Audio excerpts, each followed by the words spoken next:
अन्ने शौनकादि 60,000 ऋषिबृंद श्रोता लोमहर्षण नंदन गोविंदेर चरण परायण श्रील श्री सुत महाशय बक्ता एदिके अतीतेर सर्पाश अपग्रस्त हये गंगा तीरस्थ महाराजा धीराज परीक्षित श्रोता व्यास तनय गोविंदेर चरण परायण श्री रामकृष्ण परमहंस चूड़ामणि वैष्णव तिलकित मायातीत पुरुष जितेन्द्रिय इंद्रिय श्रील श्री सुखदेव गोस्वामी হচ্ছে ভাগবতের বক্তা।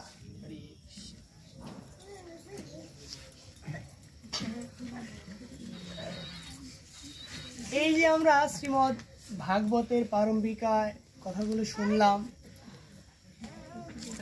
দেখেন আমাদের সনাতন ধর্ম, এই ধর্মে কিন্তু অনেক তীর্থস্থান সুদূর ভারতে অবস্থিত।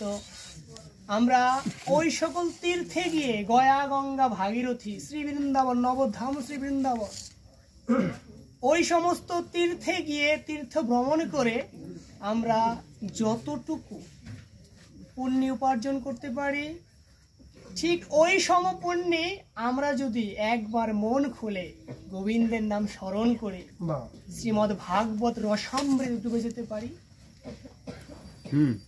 সেই সমান পুণ্যে এখান থেকে বসে বসে লাভ হবে। দেখেন কলিহত জীবের জন্য ভগবান গৌরাঙ্গ মহাপ্রভু কতটা সহজ করে দিয়ে গেছেন এই কৃষ্ণ ভজনটা।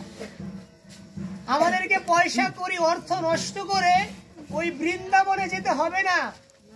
যদি আমরা একবার দেহের মান অভিমান ভুলে গিয়ে সবাই একত্রিত হয়ে এইভাবে নবধাম শ্রী বৃন্দাবন সাজিয়ে ভগবান শ্রীকৃষ্ণ লীলা সমৃত শ্রীমদ্ ভাগবত একনিষ্ঠভাবে শ্রবণ করতে পারি, তাহলে সম পরিমাণ পুণ্যে আমাদের এখান থেকেই লাভ হবে। তাহলে এটা সহজ না ভজন? এটা সহজ মনে করলে হতো জীবের জন্য। এই যে আপনারা বসে আছেন, জানেন যেখানে মানুষ বসে থাকে, কৃষ্ণ ভক্তরা বসে থাকে, এদিকে আগে আসেন, পিছিয়ে বসে পিছনে বসে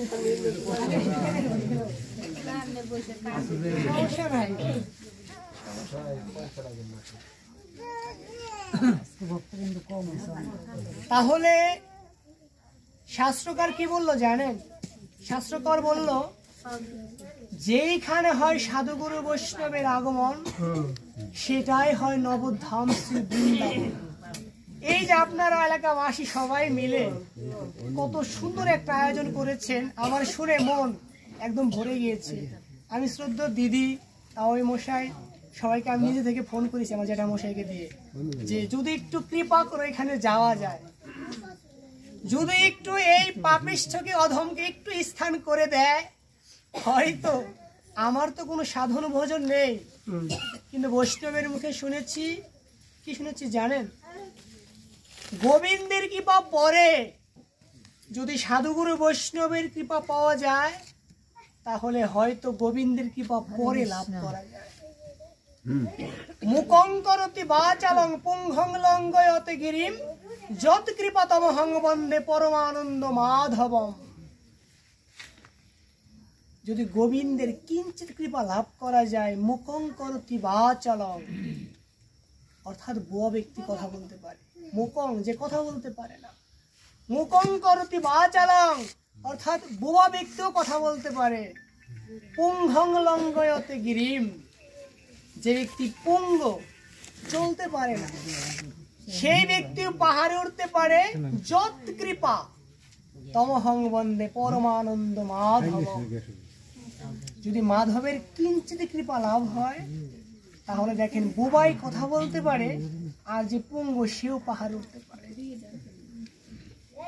এই গীতা শ্রীমদ্ ভগবত গীতায় অর্জুন ভগবানের এত কাছে দেখেন, ভগবানের সাথে শয়ন, তার সাথেই ভোজন, তার সাথেই চলা, তার সাথেই গমন, তার সাথেই ঘুম, এত এত কাছে থেকে ভগবানকে চিনতে পারেনি অর্জুন। দেখে তথাপি কি হয়েছে?